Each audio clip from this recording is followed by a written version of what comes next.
Welcome back to our channel. I'm Morning, Greg, everybody. I'm Kathy. and Welcome this back is to our Kathy. channel. And we're going to recap the Dave Henderson interview. We so much enjoyed talking to him, and we're going to share some of our thoughts with you about the words of wisdom that Dave shared with all of us. So stay tuned and don't forget to like, share, and subscribe. So the other thing we're going to share later in this video is who our next legends and influencer interviewees are going to be. Yes, and something else I want to add is we're in this beautiful place called the Badlands. And hold on, we're going to take a picture. We're going to pano around here a little bit so that you can see where we are. And the reason we're standing under an umbrella is because it's super bright out here, and you're gonna be a part of this. You're gonna share the Badlands with us, but we're also gonna try and keep this light issue down a little bit. So that's why we have this giant golf umbrella, right? That's right. Okay. So let's talk about what some of our overall perceptions and takeaway of the words of wisdom that Dave shared with us on the last interview that we did. What were your I have a couple thoughts, but you know me, I'll just jump right in. So you go ahead. So you're going to give me some airtime? You go ahead and share first. Yeah. Oh my goodness! I actually get to say something. Hurry it up, though. Well, I'm going to talk a little bit about the creative side of Dave. I really enjoyed some of his pieces in particular.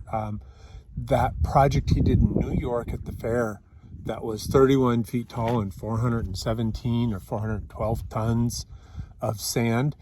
And the way that story ended with, hey, nobody really got to see it because of the big storm that rolled through and essentially shut down the fair for a day or two. Yes, of course. And the dimensions of this piece is what people really need to focus on, and the fact that these are engineering the 4 phenomena. What would you call it? And... That, and the fact that I think there's something that we can share from this, because we haven't like interviewed ourselves. It's like, what do these two people seem like they know a lot? Okay, so I don't know, it may just be a false impression. Okay, yes. Okay, just stick with me. Okay, so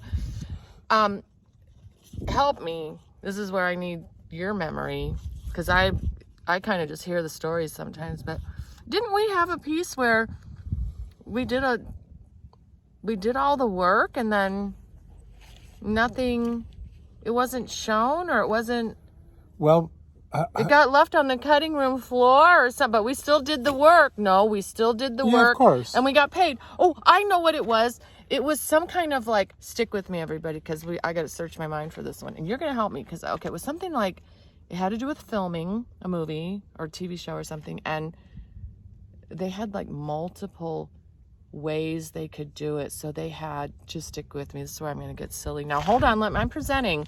They had like the juggler, and they had the sand sculpting guy. And they had the I don't know, person who's going to jump out of the plane in a parachute. And you have to remember this story. Yeah. And do you remember it or not? No, I don't. And I can't remember if you got if you were picked or not, how they wanted to do this, but you still went down there, you did the work, there was an agreement, and you were paid. So it happens. It happens. Well, it happened recently. We did a beautiful piece at the Ritz-Carlton, Laguna Niguel, over Christmas. Yes, I'm falling over here trying to keep. You're not going to have shade. Okay, that's the I deal. Don't care. Okay, I'm chasing the camera. Okay, go ahead. The day or two we finished, and then all of a sudden the state got put on full, I call it lockdown or restriction or purple, whatever. Yeah. And the hotel virtually had to shut, except for essential activities only. So not many people saw that piece. But you went down. We captured it in our videos. Yes, if you're curious, we'll give you a link to that. Yeah, so support artists, support sand sculpting work by going and enjoying those videos that, the hotel planned out a lot of discussion. We went down and did the work, and then, the rug was pulled out from underneath, which means that the intention, the positivity, that's where I was going to go. That was one of my points with Dave's interview. So let's just slide right into positivity, okay? I really picked up on that with Dave, and he told his life story, and he had some challenges. He had opportunity, and he had challenges, and there may have been more to his story. This is me just surmising and extrapolating that his parents had to be there helping and guiding him. So, and then he went on and he had this vision. He just kept going. Kept going. Yeah, I don't want to get into my next point too fast. If you have a point. No, I was going to guide you there. I mean, he has okay, so I want to just do it attitude. He did, and so I'm going to tell all you these degrees to think that we're ready to do it. Right, exactly. But I want to tell a couple. Yeah, exactly. And believe you me, between the two of how many? I have 4 college degrees. How many do you have? I don't know. I guess 1 or 2. I paid cash. They were paid for. There's no debt. Okay, so anyway, Good that's for you, another Frank. talk we could have. We should just start another channel, because we could really share with people and not show off. I said share, because we're wise, intelligent people, and at least we've you had are. okay, thanks. I'll take that. Come Okay, on. I'll go with it. Okay. You're giving me way Okay, I'll too take much credit. But we've had our bumps in the road, and I don't know what to tell you. Overcome. And Sure. I love that, overcome. Okay, so anyway, I want to go into the just do it. Okay, so Dave had a lot of this just do it mentality. And if he hadn't done that, I guess what I wanted to say was, hold on, I have a little, it's kind of, even the dog is starting to get a little, I think it's hay fevery out here. What? Okay, so anyway, let's get back on point. Okay, so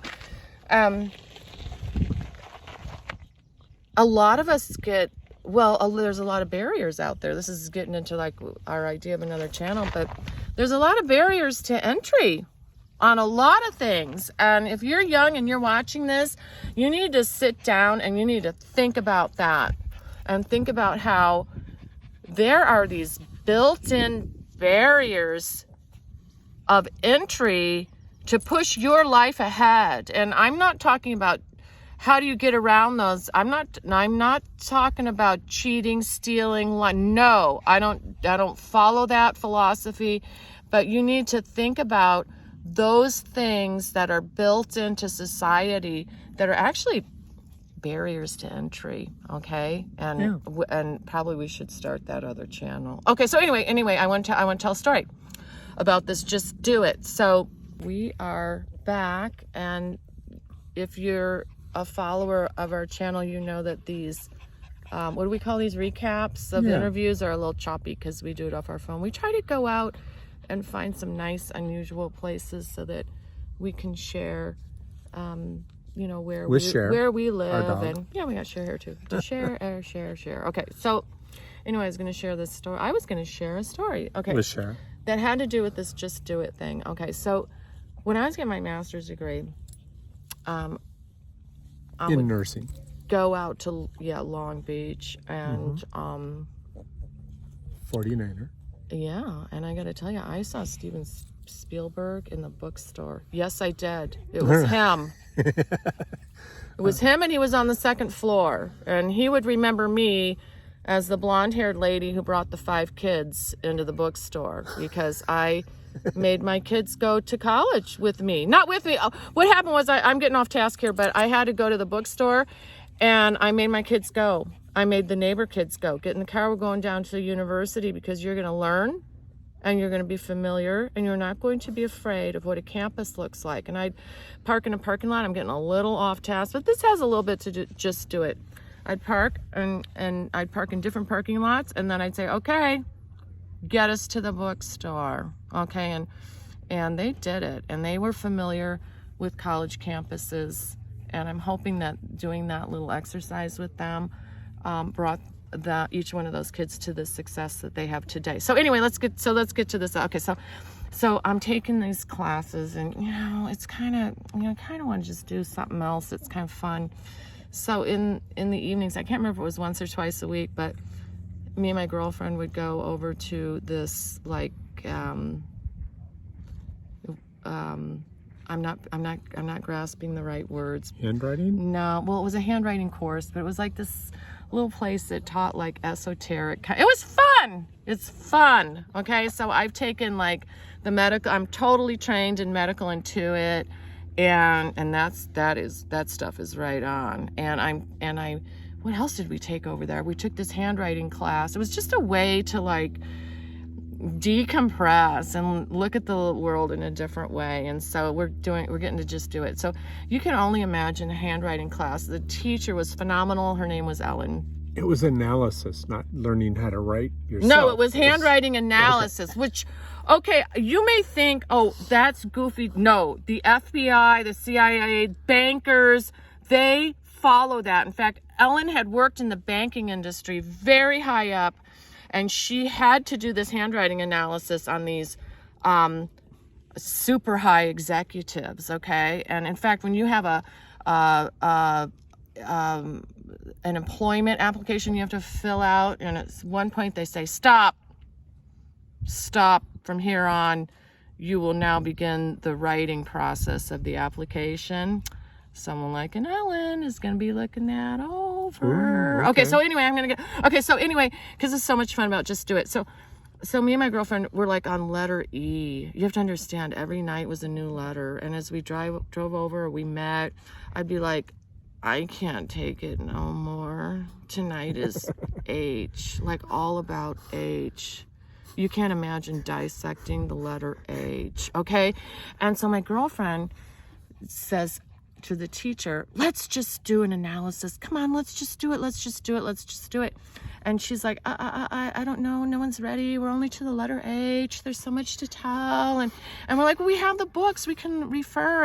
And so the two of us, my girlfriend and I, convinced her, come on. And so she asked Ellen asked the class, okay, were you guys, yes, they were all in it. And so we all like traded, and we wrote down, whatever paragraph we were all supposed to write. And then we all traded papers. And then she gave us like 15 or 20 minutes to go over how far we'd gotten in this alphabet, plus go through the books. And it's so much, it's slanting, forward, backwards, it's hooks. And I have saved people. I have examples that I could share with you. I'm like, look at this handwriting. This spells it all out here. So anyway, it's kind of like a morgue, like I have for my makeup. But we were dead on. The class started sharing about the other student that they had done the analysis on. And so my point is, just do it. You would be surprised at the things that you can do. You need to get a little background. Don't ever be arrogant and take over-ish. Absolutely not. You should always come from a place of humbleness, because as you learn more, as this is fact, okay? As someone becomes more studied, more knowledge-based, they become like, wow, there's just so much out there. I can't really fully, and solely, that's my expression, wholly, fully, and solely answer this question, because things are ever changing. And life is like map making. And if you aren't gathering the latest intel, then your map is not correct. And that's on people, that's on places, that's on things, that's on systems. I could go on and on. So anyway, I don't want to hog up this whole video. You have to share. So yeah. Okay. So I'm eager to share who our next interviewees are. Oh yes. So we might have to cut away so we can give. Well, I don't know how long we've been talking. Yeah, 6 minutes. Anyhow, but without further ado, I'm excited to announce that we're going to be interviewing Gordon and Joyce Summer. And you're going to go, wait a minute, they're not sand sculptors. They're not sand sculptors. They're not. So they're event producers and marketers and promoters. Yes. And they single-handedly, or with some help, but they They've been the energy behind the U.S. Sand Sculpting Challenge and 3D Art Expo that founded in 2011. And the event is fabulous. It's in San Diego. Let me talk. I want to talk ahead. too. Okay. Joyce is just a doll. I love Joyce. She's, one time, I said something because it's an expression, okay? I go, I don't know. I don't think that's going to play in Poughkeepsie or something like that. And she goes, what's wrong with Poughkeepsie? I'm from Poughkeepsie. I go, there's nothing wrong with Poughkeepsie. It's a silly phrase that we use. Okay, so, and then Gordon is he's just the tops. We've already spoken with them, and so he was in marketing and advertising in Manhattan, and I told him, I go, I want some Don Draper stories. Don't let us down. I know what it was like in the 60s and the 70s and the 80s too. I could tell you some nursing stories, okay? But we won't go there right now. And then also we want some stories on how you manipulated us with propaganda to get us to, I don't know. We're just making goof on the phone, and I said, I don't know, to smoke cigarettes. And he goes, when he did have the Parliament account. So I don't know if we're saying too much, telling too many tales out of school, but you know how we do our interviews, we go all the way back because we believe that where you are at this present moment is a culmination of every place you've been and experienced. So we want you to be part of that experience and sharing along with us. So please stay tuned for our next influencers and legends interview with Joyce and Gordon. Yes, in sand sculpting. So if you liked this video, remember to smash the like button. Remember to subscribe so you don't miss another video. We're doing Sandcastle Tip of the Day. We do it, maybe twice a week you'll see a tip from us. And then, of course, we're interviewing influencers. We have a long list of people we're going to be contacting, and we get those done maybe one a week, maybe one every other week. It depends on our busy schedule, too. So, until then, we'll see you soon. Okay, bye, everybody. Bye.